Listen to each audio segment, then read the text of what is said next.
자, 10번째, 두 번째 중화입니다.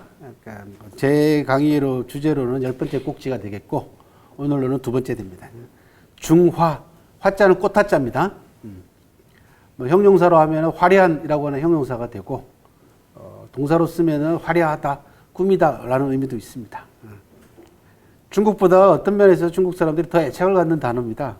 세상의 중심에 핀 꽃이다. 그죠? 세상의 중심도 대단한데 거기 꽃까지 폈어. 아니, 얼마나 대단합니까? 그죠? 네. 괜히 중화라는 단어에 어마어마한 자부심과 애착을 가질 수밖에 없습니다.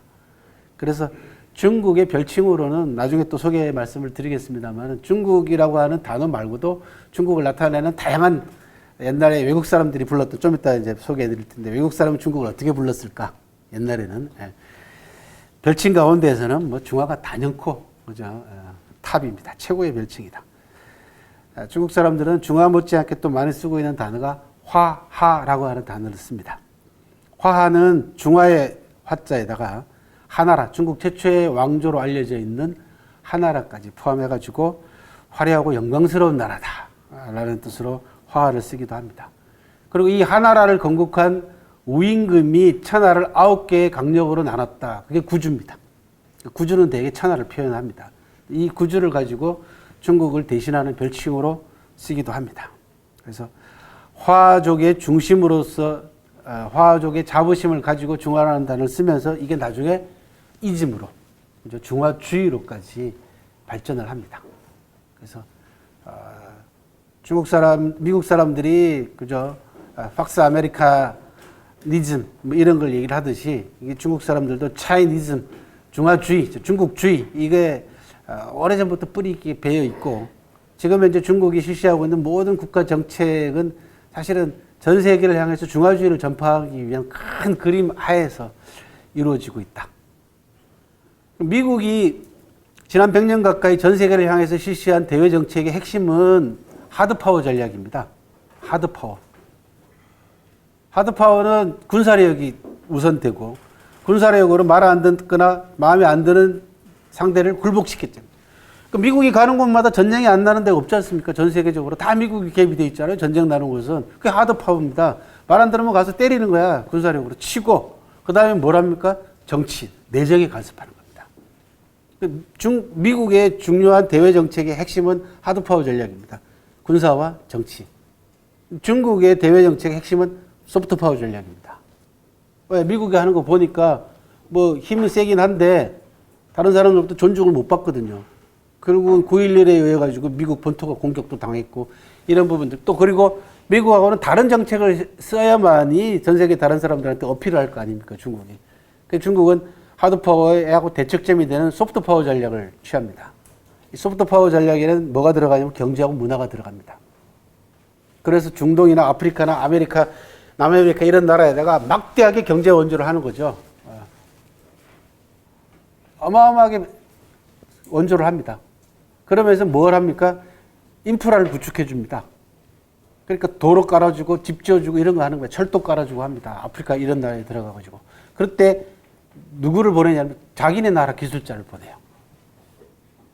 그 인프라 구축에. 그러면 그 지역에 뭐가 생깁니까? 차이나타운이 생긴다고요.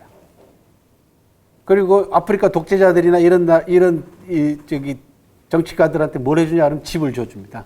대통령 궁을 공짜로 줘주면서 옆에다가 뭘 하나를 받냐 그러면은 공자 5억 원, 중국 문화원을 하나 받는다고요. 그래서 공자 5억 원이 지금 전 세계에 한 500개 이상이 지금 설립이 돼 있다고요. 이거는 서양의 제국주의가 식민지를 개척하면서 그 식민지에다가 문화원이라는 걸 만들기 시작했잖아요. 그죠? 그 가운데 가장 모범적인 사례가 프랑스 문화원입니다. 잘 아시다시피. 그 다음에 독일 문화원은 아예 게테를 내세웠잖아요. 게테 인스티튜트예요. 독일 문화원 이름 자체가. 그 자국의 문화를 식민지에다 전파를 하는 거죠. 이게 무시무시한 전략이거든요. 하드파워 전략은 힘으로 굴복당하는 거기 때문에 마음속으로 인정 안 한단 말이에요. 두고 보자 아닙니까? 나중에 힘 역전되면 복수한단 말이죠. 근데 소프트파워 전략으로 문화가 들어가게 되면은요, 이거는 이게 마음으로, 그죠? 쉽게 얘기하면은 그쪽으로 완전히 뭐라 그럽니까? 친중국이 돼버린단 말이에요. 사람 자체가. 이 조선시대 때 그랬지 않습니까? 조선시대 때 사대주의가 그거잖아요. 명나라가 망했는데도 불구하고 청나라를 인정하지 못하겠다 그래가지고 청나라 연호를 안 쓰지 않습니까? 예, 숭정이라고 하는 제일 마지막 명나라 마지막 임금의 연호를 씁니다. 끝까지 그 숭정 후 몇 년 이러고 그러고 그러다가 결국은 병자호란을 맞이해가지고 청나라한테 한 방에 그죠 골로 쉽게 속된 말로 골로 갔잖아요. 그래서 삼전도에서 항복하지 않습니까? 무릎 꿇고 머리 조아리고 땅에다가 머리 찧으면서 선조가 피 줄줄 흘리면서 항복을 했단 말이죠. 그러고도 정신 못 차려가지고 결국은 일본에게 나라를 빼앗겼습니다. 소프트 파워 전략이 주요하면은 이게 골수에까지 영향을 미칩니다. 정신적인 부분까지 영향을 미치기 때문에 무섭다라는 거죠. 근데 여기에 물질 생활을 지배하는 경제로 먼저 깔고 들어간단 말이에요, 중국이. 그리고 정신 생활을 지배하는 문화가 들어가 버리는 거죠, 이게. 그러니까 미국은 지금, 소프트 파워 전략의 핵심이 어디냐면 헐리우드단 말입니다. 그러니까 어벤져스 엔드게임이 우리나라에 들어와가지고 막 몇백 명씩 보지 않습니까? 이게 소프트 파워 전략의 영향력이거든요. 어마어마. 근데 미국은 우리하고 언어도 다르고 땅덩어리가 워낙 멀리 떨어져 있기 때문에 영향력이 일정하게 한계가 있습니다.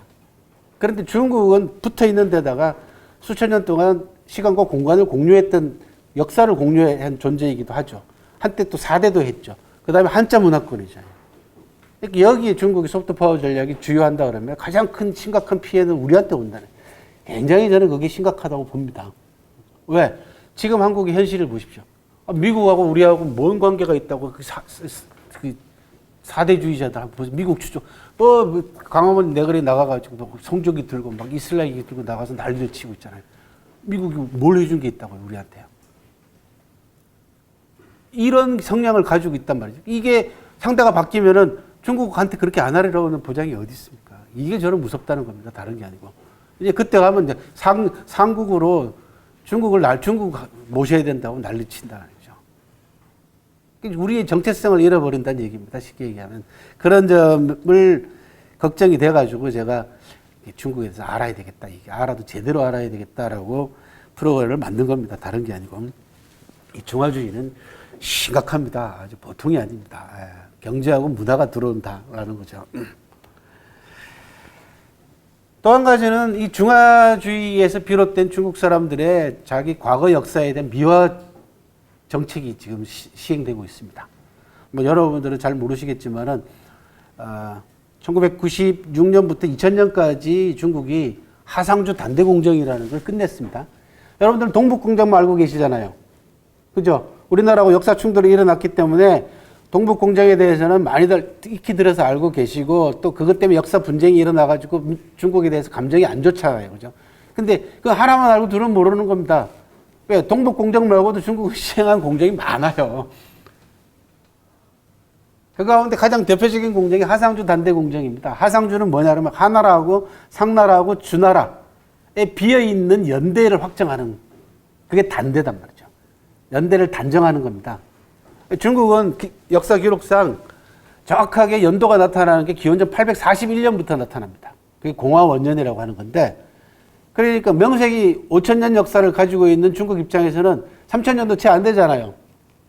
그렇게 2000년이 비어 있어. 그래서 이 비어 있는 연대를 맞추려고 프로젝트를 한 겁니다. 공정을 한 겁니다. 저게 어떤 공정을 하냐 그러면 아까 보셨던 청동기라든지 금성문이라든지 그 다음에 고고학적 발굴이라든지 특히 중요한 게 뭐냐 그러면 천문학입니다. 일식기록, 월식기록, 해성 출현 기록 이런 기록들을 전부 다 모아가지고 20개의 학과들이 전부 다 공동으로 5, 6년간에 걸쳐가지고 집중적으로 연구를 해가지고 하나라의 건국연도를 하나라가 처음이잖아요. 하나라의 건국연도를 기원전 2070년으로 확정을 한 거예요. 그러면 이제 4000년이 넘어 이제 4100년 가까이가 이제 확보가 됐잖아요. 그죠? 그리고는 끝나자마자 뭘 하냐 그러면 중화문명 탐험공정이라는 걸 합니다. 지금도 하고 있습니다. 하나라 위에는 누구냐? 요순이에요. 요임금, 순임금. 그리고 그 위에는 누르왕자 황제예요. 그래서 5명의 오제라고 하는 전설 속의 제왕들이 있단 말이죠. 이 제왕들을 역사 속으로 끄집어내는 겁니다. 저 중화문명 탐험공정이. 그렇게 해서 5000년을 맞추겠다는 거야. 다른 게 아니고. 중화문명서 5000년을 맞추겠다는 겁니다. 이게 나중에 따로 제가 하상주 공정이나 중화문명 탐험 공정은 제가 따로 여러분들한테 보고 말씀을 드릴게요. 굉장히 심각한 공정입니다. 저게 현대판 중화주의를 심화시키려고 하는 국책 사업입니다. 저 사업이. 네. 그렇게 해서 전설 속의 요임금의 사당관 무덤을 뭐 어마무시하게, 요임금 무덤 같은 경우는요 요릉이라고 하는데 사당은 몇만 평 정도 규모를 갖추고 있고 요릉 같은 경우는 수십만 평입니다. 규모가 어마어마해요. 이런 것들을 전부 다 국책 사업으로 실시해서 사람들한테 사회주의 그 동원 체제에 의해 가지고 교육 기지로 만드는 겁니다. 그러면 아이들이 거기 요임금 사당 무덤에 와가지고 우리 조상이다, 자랑스러운 조상이다 하고 공부하고 배우고 가는 겁니다. 그렇게 해서 소위 4대 문명 가운데 유일하게 지금 살아남은 문명이 중화 문명, 황하 문명밖에 없지 않습니까? 그 문명하고 연계해가지고 자국의 역사를 자랑스럽게 지금 치장하고 있는 중입니다. 왼쪽에 보고 계시는 사진은요, 중화 3조당이라는 겁니다. 하북성 탕록이라는 곳에 가면은, 이 탕록은 뭐냐 그러면 사마천 사기 기록에 보면은 치우하고 싸운 장소예요. 황제족하고 치우족이, 동이족의 수령인 치우족이 전투를 벌인 것이 탕록이에요. 탕록도 때. 여기에다가 중화 3조당이라는 걸 건설을 했어요. 그래 놓고는 저 왼쪽이 치우입니다. 그리고 가운데가 황제예요. 누르왕자 황제는. 오른쪽이 염제입니다. 그렇게 해서 중화민족의 조상으로 아예 편입을 시켜버렸어, 치우를. 그렇게 해서 3조예요. 세 조상이다 라는 거죠. 이 중화 3조당의 사진을 잠깐 보시겠습니다. 왼쪽에 있는 게 중화 3조당, 오른쪽 아래에 있는 게 중화 3조당이고, 그 다음에 그 오른쪽 위에 있는 저거는 뭐냐 그러면 염제하고 황제 모습입니다. 저기 어디냐면 하남성 정주에 가면은 황하 풍경구를 되게 관광을 많이 하거든요. 그 황하 풍경구에 들어가는 입구에 저기 서 있어요. 염제하고 황제 두 사람, 자기네들을, 중국 사람들은 자기네들을 염왕 자손이라고 얘기한단 말이죠. 근데 저렇게 크게 만들어놨는데 왜 크게 만들었는지, 미국의 큰바위 얼굴보다는 조금 크게 만들어야 되는데. 큰바위 얼굴보다 커요. 예.